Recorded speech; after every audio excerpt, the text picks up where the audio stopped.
Welcome to Sweeping the Country. I'm your host, Derik Walker.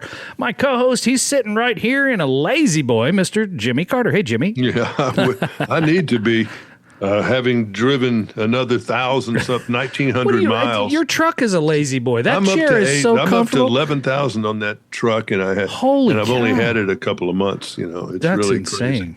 Yeah, that was a 2,000-mile trip I just did. Mm-hmm. And how much gas that time? Well, now it'll slow down for you. $66.65 worth of gas on that trip. That's not too bad. I mean, well, it's a long way. Yeah.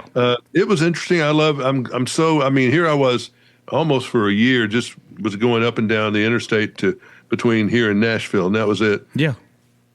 But now I've gone, out west. I've been to Vegas, Utah, Mm-hmm. I've been to South Dakota, on back to the south.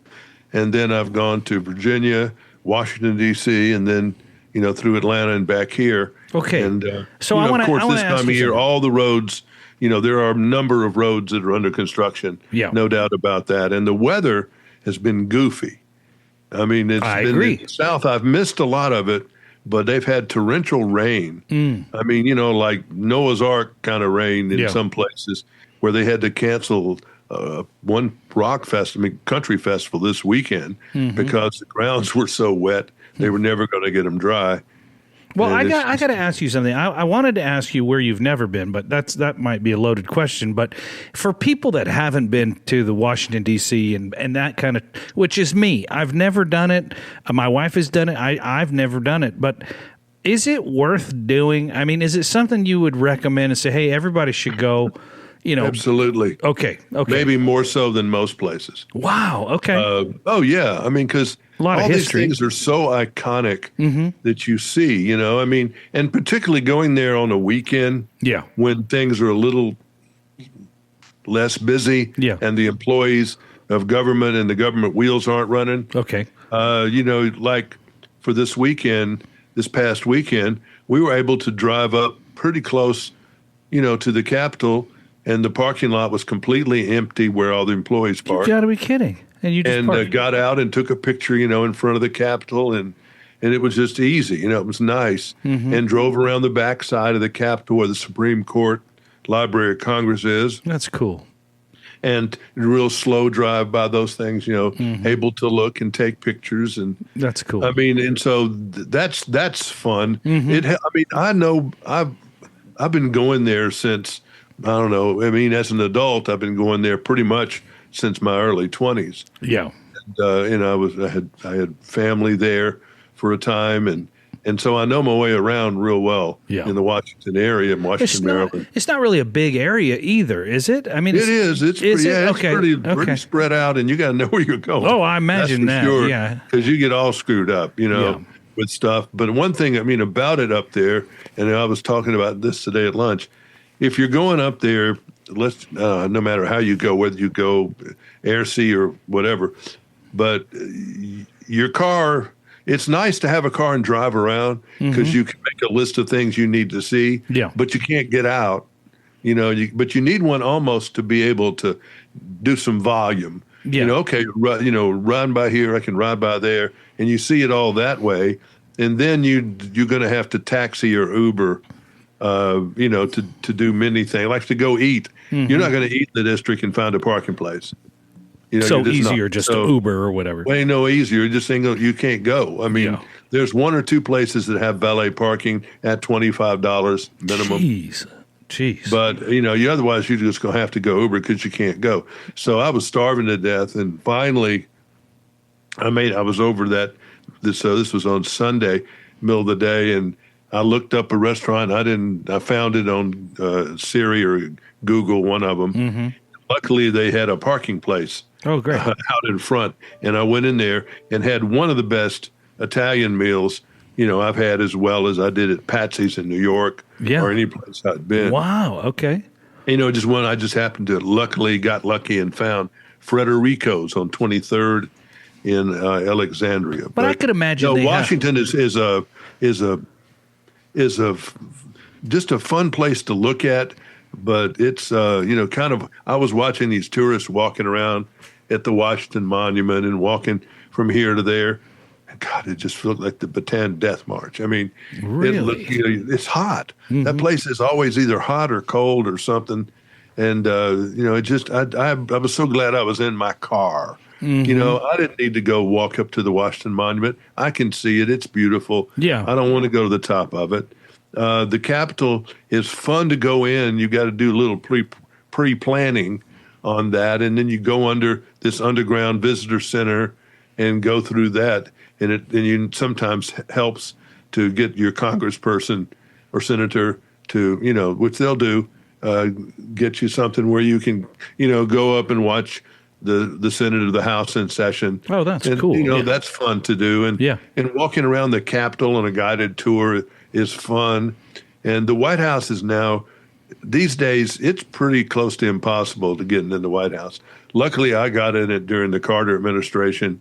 And I was able to have fun because I knew somebody that worked in there. Yeah. And I was a reporter and a young reporter in the 70s and got to sit in the press room with the media and all. It was great. And go into the Oval Office and all that. But now you can't even get 2 blocks from the White House. That's wild. That's too bad. It's crazy. Yeah, but it was fun going into the Oval Office, and there was Pele was there that day. No, the soccer player. The soccer player. Yeah. And he was giving President Carter a soccer ball, so I got to watch him do that. That's and cool. then Bowie Kuhn, who used to be the head of baseball, Major League Baseball, he was the commissioner. He was giving the president a pass. So I had my little point and shoot and took a little picture of that. Oh, that's cool. So yeah, that was cool being in there, and going around the White House and just, that was fun. I mean, that's just another one of these Walter Mitty things that I've been able to do. Yeah, and there's so much. I mean, I'm trying to think. I mean, but there's so much history as we go in that building. I mean, on those all grounds, over the place. I mean, yeah. They've you rode by, you can get, but again, you can't get out and soak it in. I mean, you can ride by and see all these places, and there's something to be said for that for sure. Okay, but I've always wanted to go in, for example, the Bureau of Printing and Engraving. I wanted to watch them make money. Yeah, and you can do that if you go to your congressman or senator. They can sometimes get you a pass and get you in line to go see that. But a lot of this stuff you got to plan in advance. You really got to organize your trip. The White House used to be. I just don't think they're touring the White House right now. I don't think they are because is it just a security thing? Well, right now, in fact, this weekend is the big UFC fight. Oh, that, by the way, you can only see on Paramount Plus. It's not going to be on CBS. It's not going to be anywhere else. I was amazed by the fact that the White House grounds are pretty large. The front yard, not so much, that faces Pennsylvania Avenue. That's pretty small. Like acres-wise. How many acres? Acres-wise, remember, the helicopters land there. So it's got to have some clear space. On the backyard of the White House. So I'm not good at doing acres, but I can just tell you that it's, you can't really go by it because some of the acres aren't used, and they use it as padding, where you can't see anything in trees. But the entire acreage right now is taken up by the USC. I bet they had 500 porta potties on the property. Well, I read this article. Oh, by the way, the landscape grounds on the White House sit at 18 acres. Okay. So almost a 20-acre spread. That's pretty big. I mean, and it's they got that claw that thing over the cage where they fight. Yeah. Is over there, and it's just weird looking to see all that right now at the White House. They have Travis Pastrana is going to be there too, and his crew, and they're going to be flipping dirt bikes on the lawn. What is this all about, though? I don't know. Trump, it just got does things. Entertainment. I mean, it just it's. I mean he seems to have great favor with the people that enjoy that sport and some of the others. That's right. Yeah, that's right. He likes to go where his friends are, so. Yeah. I don't know. It's just strange. Washington, to me, is such a beautiful place. My brother is buried in Arlington National Cemetery, my oldest brother. Yeah. And so I always go by to see him. That's that nice. grave. And security's been tightened up there, too. But you were able to get in okay? I mean, all you got to go in there and you tell them I'm a family member. I want to go to the grave, and they get your driver's license, and then see what and try to make sure you're telling the truth. Yeah. And they get your license and your tag number and all that stuff, and then you get you put the tag on your car, then you go the next thing, the checkpoint, and they check your license again and talk to you about what you're doing and tell you what time the place, you got to get out of there by and all that stuff. Yeah. So it's just a beautiful. The town is beautiful. Washington's beautiful. All the grounds are beautiful. The Potomac is beautiful. Do you feel like it's been cleaned up as far as the crime? Let me tell you about that. Yeah. President Trump, and you got to give him credit for this. And I've been going to Washington long enough, I know. I didn't see one homeless person the entire time I was in Washington, D.C. You're kidding. I didn't see one. I didn't see one piece of paper on the street. So it was nice. Not a cup, not an anything. It was clean. It must be routinely cleaned every day or something, because it was great. Now, there's a lot of construction going on. You can't get in front of the White House on Pennsylvania because they're doing the East Wing, and they're also redoing Lafayette Park. So they've got these construction trailers in the middle of Pennsylvania Avenue. Okay. So that's a hassle. So that you just can't get anywhere near anything. And that kind of bugs me, because I used to at least go to the fence and look in, with people, and had some good pictures taken there. Can't do that anymore. But around the Capitol's periodically has been sandblasted, it seemed, over the last 20 or 30 years. And sometimes there's scaffolding covering stuff. But right now it looks great. Supreme Court looks great. The FBI building's real shaggy. They need a new building. And they were trying to get funding for one, but I don't think they ever did. Interesting. And just all the buildings you've seen on television, you know about. It's cool. And we drove around the embassies, went up by the Naval Observatory where the vice president lives, went by the National Cathedral that is just so beautiful. It's as beautiful as any cathedral in Europe. Really? Sure. I don't know that I've And it ever just sits on this big hill overlooking all of Washington. It's beautiful. Went by the Russian embassy, went by a couple of the big embassies, particularly the Russians, and they've got quite a complex there. Really? I had no idea. It was on Connecticut. Oh, everybody's got one, but they particularly do. And, they've got their office building, but they've got a big dorm, and they've got just all kinds of buildings in there, as we do in Moscow. Yeah. So that's just one of the big ones. I never really, that sounds really naive, but I've never really thought about that. I mean, now that you bring it up, obviously that's present here. Yeah, you can look it up in Google, and they'll tell you the address, and you can go see it. You can't get in. Yeah, but you can drive by the front, and they've all got a lot of security. If you speak Russian, I bet you could get in. Well, that's where people go and defect from one side or the other. Just like, for our embassies. What else did we see? But that's all Washington. Then I went by to George Washington's home in Mount Vernon, and that's a beautiful drive along the Potomac there to get the 15, 16 miles downriver from Washington. Yeah. Anyway, it's just a beautiful place, and I highly that's a must.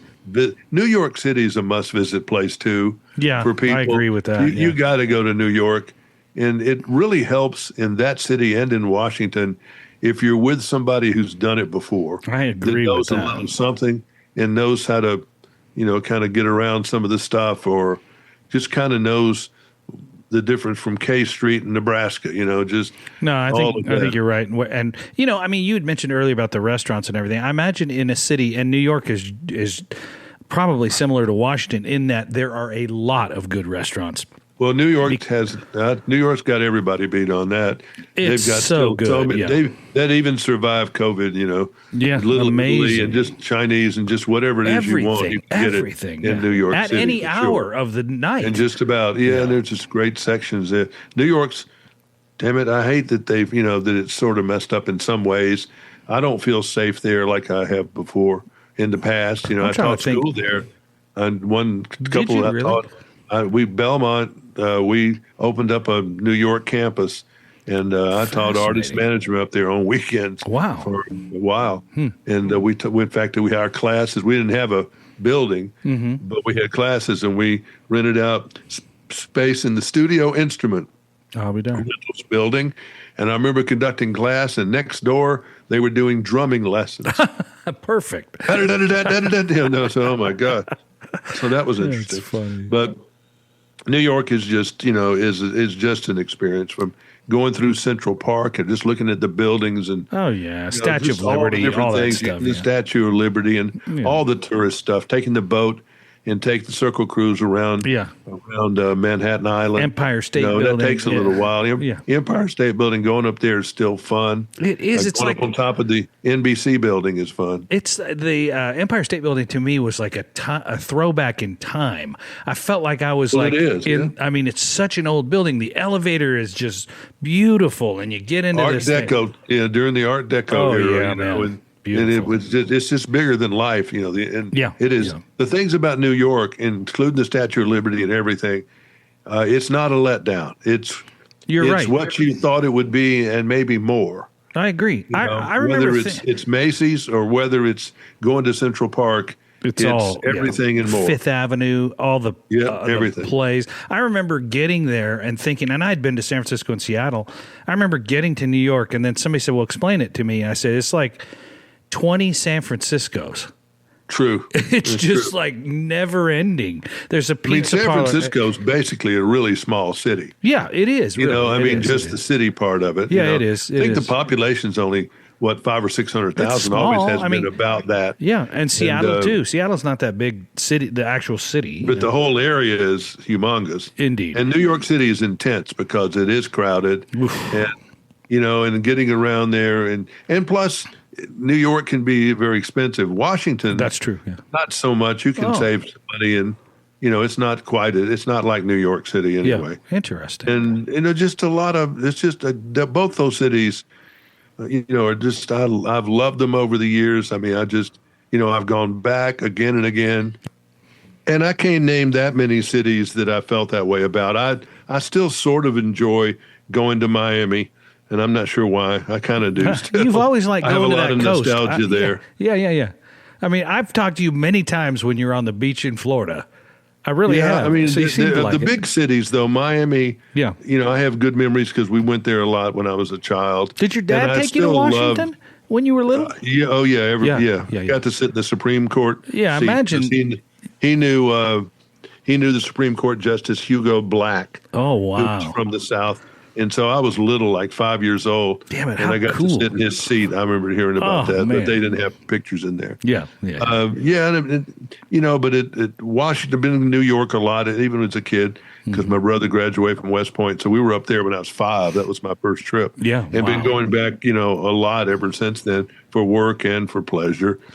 Philadelphia is not a place that I feel any emotional attachment to, or Baltimore or any of those other cities. Yeah. Chicago, I liked it, but I was supposed to go work there, and I finally chickened out. Really? I just didn't feel like it was a place I felt comfortable. TV or radio then?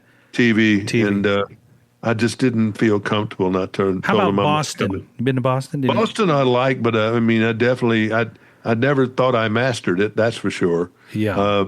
I never kind of learned how to get around New York, and I've driven all through New York a lot, and in Long Island and all the boroughs, and I've just been able to work. I've been able to figure out New York pretty much. Yeah. Washington's wonderful. I just still like Washington. I wouldn't want to live there, but I do enjoy visiting there periodically. I got to go. I got to go. Yeah, San Francisco to me was my favorite city for so many years. Really? I love to eat there. I love to look at it. Good. I love to drive there. I love to go over those hills. And very unique for sure.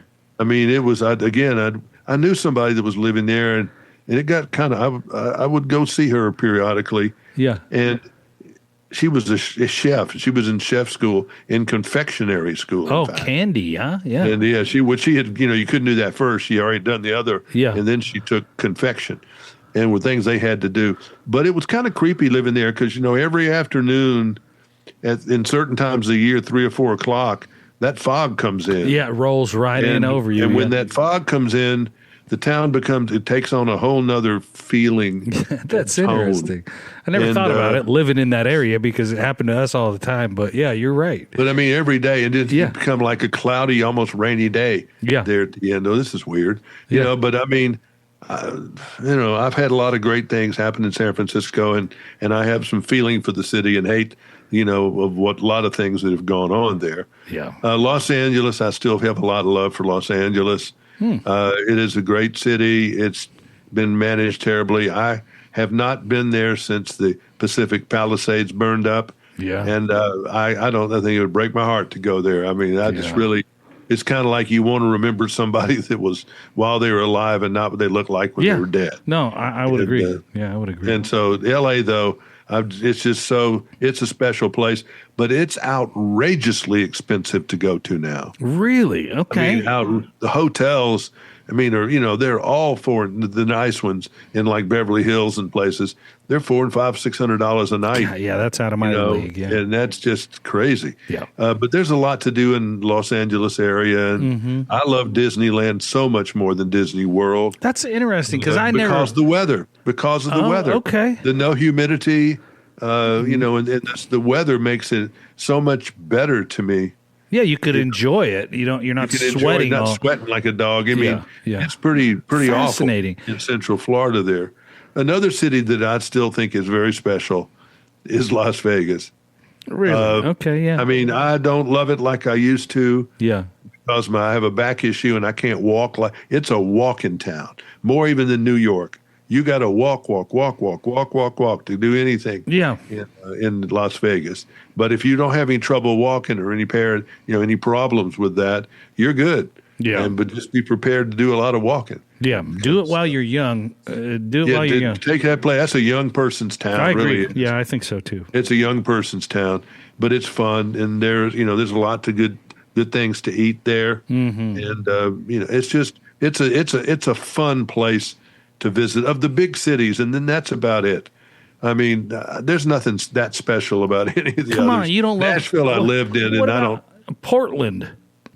Nope. I mean, Nope. Tacoma actually was more interesting. I thought the capital there was very pretty. Yeah, that's fair. Looking out on the Puget Sound, that's a beautiful part of the country. Now, I want to back up for just a second. You mentioned Nashville. I don't want to overlook that. Nashville, I don't know what year you took us on the tour there, but that was fun for us. So what has happened to Nashville since then? Because become overcrowded. It's like a pimple that needs to be burst. Wow, that didn't take long. It's just exploding at the seams. Really, just population. Yes. Okay. Well, population and just squeezing everything into an area. It's just not. If for anybody that was there, that knows what it was like. Yeah. And that you can, and sometimes when it's not, business hours, you can kind of find it out again. But it's just not. So if I go now, I'm not going to like it. I don't know. People love it. Yeah, but people love since going downtown to the bars and all that stuff. I felt safe. I liked it when it was kind of a big, small town. Okay. Yeah. It was a big, small town, and it became a bigger town, and it was a town when I got there. We had zero professional sports, had a minor league baseball team, and that was it. Isn't that wild? Yeah, now look at it. And then they've just gone it's grown like a wild weed. Yeah. Yeah. And they're tunneling under it with Musk tunnel machines, and they're building $2 billion stadiums on the other side of the river.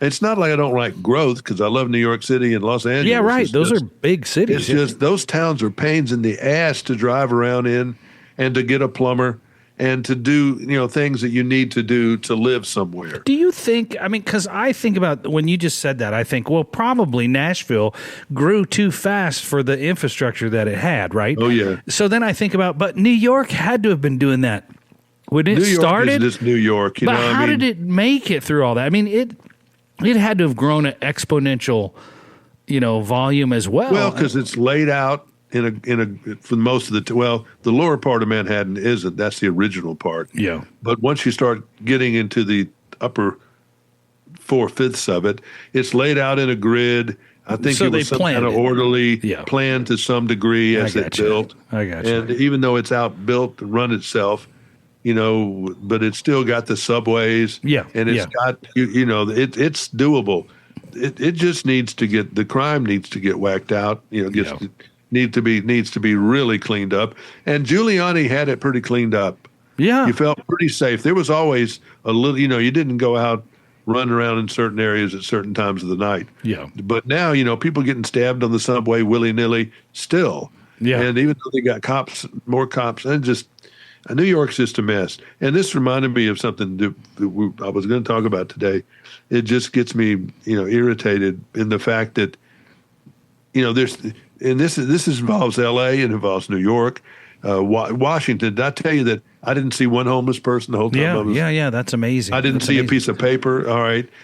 Trump, in some way, has cleaned that main core of the city up. However he did it, there were roaming National Guardsmen, all kinds of places. Man, I was sitting there somewhere, and all of a sudden, there were 6 of them, walking around. And just walking around. And then there were a lot of park police and Secret Service, uniformed guard, they were all sort of around. And so you felt you didn't feel like somebody was going to come up and do something bad. Yeah. Okay. While you were around being a tourist. And that's a good thing because they could have there have been a lot of bad things going on. Not 2 blocks from the White House was Hooker Street. 14th Street. That is not the name of the street, folks. But that is not what's going on now. Really? There. It's just they really cleaned up a lot of stuff around there. And good. And good. Better than it's ever, than it's looked in many, many years. But, when you get to be a bigger city like Atlanta, oh my God. We went through Atlanta the other day, and so I wanted to stop at this place called the Varsity, which is a drive-in, and one of the original great drive-ins, like you used to see, like in American Graffiti, where the cars would come up and the bellhops would come out there. Where they've cut all that out, but it's still there where you can go inside. Yeah, I'm looking at it right now. Yeah, we park, and we hadn't even opened our door before some guy on the street was calling out at us trying to bum money. And it's scary a little bit, more than a little bit. You don't know what these people are going to charge and come and do. That's true. Yeah. Or what you're going to do. And so that was a little uncomfortable. Okay. Then we went in, locked the car, and went in. As we were leaving, it was 7:45 at night. They closed at 8. This guy just appears out of nowhere from in the building in a white shirt, big, tall, black gentleman. And he said, I've got a 5-year-old out here in the car and so and so. And it was a scam to get me to go outside to do something. And I said, well, I've got my spaceship parked in the yard and I'm beaming up. Yeah. And then we just got in the car and locked the door and got out of there. But Atlanta has got street people all over the place. Interesting. Everywhere. Okay. It's a really out of control city. And they would probably argue me about that, but the stats kind of proved themselves. Yeah. And just what just happened to me in just 5 minutes. Yeah. So Atlanta is definitely one of the great examples of an overgrown town. But again, if it's your home and you like it, and that's what you grew up in, you know about it. So I used to spend my early days there. I went to college. I went one summer, went to school there. I mean, I spent a lot of time there, but it's just, the traffic is just, it's L.A. bad. Okay, so for the record, the city has an overall crime rate that is higher than 97% of cities nationwide. There you go. You're not wrong about that. And there's no doubt about it. It's because I never saw a cop the whole time I was there, come to think of it. Wait a minute. I drove by the stadium. Never saw a cop. Wait a minute. I thought we didn't need cops. We could get rid of the police. No, we don't need them. Yeah. And then even when we do get cops and we do arrest people for murder, like the dude in Texas that was found guilty of murder, and he got 35 years. That's about right. Yeah. Do I think that he went there that day to kill that guy? No. Probably not. Yeah. That was not. So that would have been first degree, premeditated, and a bunch of other stuff. Yeah. But he pulled out a knife in a fist fight and stabbed him to death. That's murder by any cook of the books. Yeah, I agree. Why the jury went quick on it, and it was a mixed jury. They went fast, and they didn't take a lot of time to do the sentencing in the afternoon. 35 years is about right. Is it a shame? Yeah, it's a shame that the kid, is going to be in prison the rest of his life. But he killed someone, and that person's going to be gone forever. Are people upset about this? Yes, I heard him on talk radio today. Why? People want to make excuses. Maybe he was raised bad and all this. Oh, that's probably stuff, true. Maybe. I mean, and all that stuff. People, we have just, so many people in this country have gone soft and want to make an excuse for criminals until someone tries to, they're great about all this stuff until someone kills somebody in their family or robs their car or breaks into their house and then they're all over the place, ready for crime and justice. But yeah, you're 100% right on that. I remember listening to a story. I think her name was Ellie Nestler. It was a case about her son was molested or something. I can't remember. So she went to the court, when he was getting arraigned or whatever, and she just unloaded on him. Somehow she got a gun in there or a knife or something. She killed the guy. So she goes into prison, and I remember people, at the time being outraged why she killed this guy that molested her son. She still killed the guy. So she was the one that was like, hey, I killed somebody. I need to do time. But it was what I chose to do, knowing what had been done, to my son. She was later released, by the way, because she ended up with cancer, and the judge wanted her to have some time with her son before she died. Okay. Different deal. But I don't understand, even when the people that do the killing say, yes, I did it, I need to pay for it, I knew, I chose, and that's what I did. Whether you've stolen a bottle of milk, for someone who's starving, that's something that you have a trial about and you look at something. But generally, when you commit a crime, there should be consequences. I agree. And we don't do that enough. I mean, we just don't do that enough. And when we do, the wheels of justice, they're take slow. Forever. And, and again, it's about who can afford the best lawyer a lot of times to screw with the system. But we just got so many things to fix out. What you said is so poignant in the fact that until it happens to you or somebody in your family, you're okay with letting them out. You're okay with, hey, or maybe you're not okay, but you're neutral. Yeah, okay, fair. At best, but when it happens to you, when somebody, boy, you want to throw the book at them. Yeah, you're ready to go get them yourself. Until your ox is gored. Exactly. They used to say. Yeah. You don't seem to be that much concerned about it. And I don't know. It's just that kind of stuff concerns me. This guy up in Maine that really sounds like he's a pretty screwed up dude. Yeah. That's running for the state U.S. Senate. Won the Democratic primary. Okay. And I think they're going to elect him, actually. Really? Up there. I do, because I believe the Generation Z people, rightfully, and I understand where they're coming from in this, they know that he's a flawed candidate, but they know that he has a better chance of changing something than, say, Susan Collins will. And they won't change. They don't like the way things are going on. They don't like, a lot of the things that the Republican Party is doing or not doing. They just they won't change. And sometimes, you better be careful what you wish for. You might get it. And in the case with that guy, I don't think he's a good dude at all, and we shouldn't elect him. But, I'm not living in Maine, and you saw what they did. So same way with the guy in Texas, the senator that's running. You're talking about the guy in Maine, Graham Planter. Is that the guy you're talking about? Yeah, he's the one that's the bad dude. And Susan Collins, she's the independent that's been wishy-washy. Sometimes she's Republican, sometimes she's a Democrat. That's just a mess. Texas Senate race is a mess. You got one guy who's a vegan, extremely liberal on all the points. And then this guy, is flawed in his personal life on the Republican side. So you've got a lot of crazy elections going on for sure. We've got such a mess with this Iran deal. I mean, while we've been talking, the U.S. has launched a new wave of airstrikes on them, and then it's all been confirmed. The U.S. military striking multiple targets in Iran amid escalating attacks. The market dropped 700 points today because of that, because they're nervous, about what's going on. So, that just seems like that's quicksand. Those people aren't going to negotiate a peace treaty. They don't have anybody to do that. No one thinks that. But I don't know what we should be doing. But they shot down one of our Apache helicopters the other night, and luckily they got saved. But it was a really amazing thing. They got saved by a drone boat. An unmanned boat found them in the water and rescued them. Which I understand there's more and more of that we did not know about. Oh, there's plenty of that going on. Destroyers that are out there running around. Yep, there's underwater too. There's submarines. Yeah, I've seen that too. We have unmanned submarines. I don't know how they're commanded being underwater, how they get their information.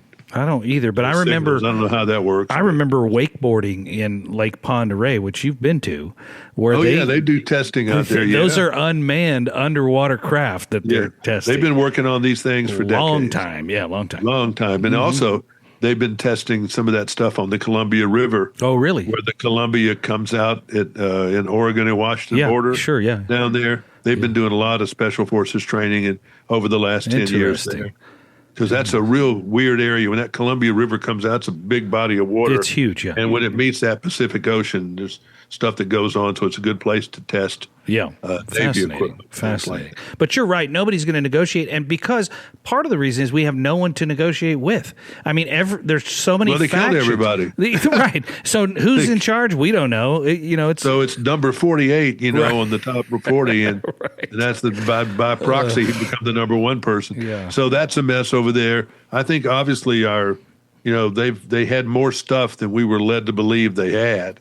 Yeah. As far as all these drones hidden in mountains and all that stuff, there's just a lot more stuff than I think we realized that they had. But also, we're doing just like we did in Vietnam. We're hitting these strategic targets that are missile launching sites and, and all these kind of, things like that. But look at World War II. World War II would still be going on if we hadn't gone in there and just bombed the hell out of Germany. That's true. We killed a lot of people. We devastated the land, from Dresden to all the places. It's terrible. War is terrible. War is bad. You don't want to be in it. But when you're in it, you should be trying to win it. And you can't do it namby-pamby, not hitting the oil list, not hitting the army bases, not hitting this. If you're really going to be at war, you got to hit all that stuff. Yeah. Okay. Yeah, you're right. Until they yell uncle. It's a commitment. Stop. Yeah. That's the name of the game. We namby-pamby over here. Then we don't need to be in it. It's like we didn't learn anything from Vietnam. When you just said we're doing just like we did in Vietnam, you made me nervous. Oh yeah, it's just what we did. We're not, we got all this firepower, but we don't really want to use it because it'll kill too many people, and we don't want to do that. Because these people hadn't done anything to us, presumably. Yeah. The bad people have, but we don't want. And I get it. I understand that. But you're not going to win a war without doing what wars do. Right. It's what it is, by definition. You've got to get people to yell uncle before they quit, so they'll quit that side. It's like a fist fight. At some point, the fist fight ends when one person's had enough. Yeah, you're not wrong. At some point, you quit. Say, I give up. I mean, that is a harsh lesson for a lot of people listening right now, but it's what it is. It is what war is. So, yeah. It's a tug of war. Whether you played that at school, at some point, the other team wins because they drag the ribbon across the line. Right. And same way with this. Everybody just keeps hitting at each other, throwing a rock across the water, same thing. And we're certainly capable of doing bad stuff if we want to, but we don't want to. And I'm not saying we should. Yeah. I'm just saying that, that's how you end these things. And I think they'd love to figure out how to get out of this, but Iran's not making it easy. No, they're not. I think if Iran would just say, hey, we don't want to do this anymore. And here we open the Hormuz Straits and we're done. And they could play their games all they want. I think we'd love to let them do that just to get out of this. I think you're right about that too. But they won't. They're either too stupid or too stubborn. Just crazy. They're led by crazy people. And I don't know what you do about that. I don't think the president knows what to do about it. And, the Israelis don't know what to do about it. And it's just a really quicksand. We saw that Vietnam lasted forever. Yeah. And how long have we been fighting these people over there in Iran and Iraq? My whole life. My whole lifetime too, at some level. They're not going to change. They're not going to start thinking like we do. They're not going to start becoming capitalist. And they're never going to like us. They're never going to like us. They're never going to. Listen to this here. This is the big headline here. Yeah, go. We got to go, I know. Only 11% of Europeans now view U.S. as an ally. And I was told that by a restaurant that I ate at over the weekend in Virginia that, they're down about 25%. Wow. Some of that is tourism. he said the Canadians definitely aren't here anymore in tourist. Mm-hmm. Interesting. They're really down. And he said that the people in general just aren't coming to the United States right now, or like they were. Mm-hmm. They don't feel like it's a welcoming place. Okay, and then the other part of it is the Doge deal got a lot of people, and when they got rid of a lot of people, it made it less interesting for business people to come and see those people who were working there, trying to call on vendors calling on the government. So they don't have as many people coming to town on business trips. Huh. That's interesting. That was another unintended consequence from some of that stuff. There's always things a reaction. are never as easy as they seem in some cases, and some things are easier than they seem. So but there's always a reaction to the action. Yeah. And it's not, like you said, it's not always what we think it's going to be, or sometimes it's something else that gets really out of whack. But I kind of thought that with the Canadian this whole thing data center thing is blowing up everywhere. They want to put one near the Nashville Zoo. Well, and people are totally raising hell about that, and I don't think it's going to. Well, and you maybe you haven't, but I have read the prospectus on Starlink, and Elon Musk now is talking about putting data centers in space. We'll see how that goes. Yeah, I just don't know. I mean, where do you put them? I mean, and you're right. I don't want it in my backyard, and I do have it in my backyard, but I don't want it there.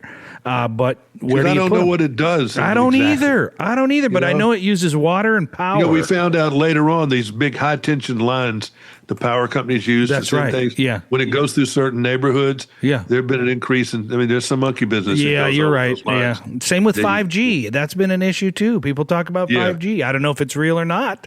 But people sending talk out all those electromagnetic waves. Yeah. I don't know. Maybe that's what's wrong with me. I don't know. Well, Jimmy, until we solve the world's problems next week, we can't solve them. We don't know how. We're just going to keep on trying. I'm Derik Walker. He is Jimmy Carter. Good day.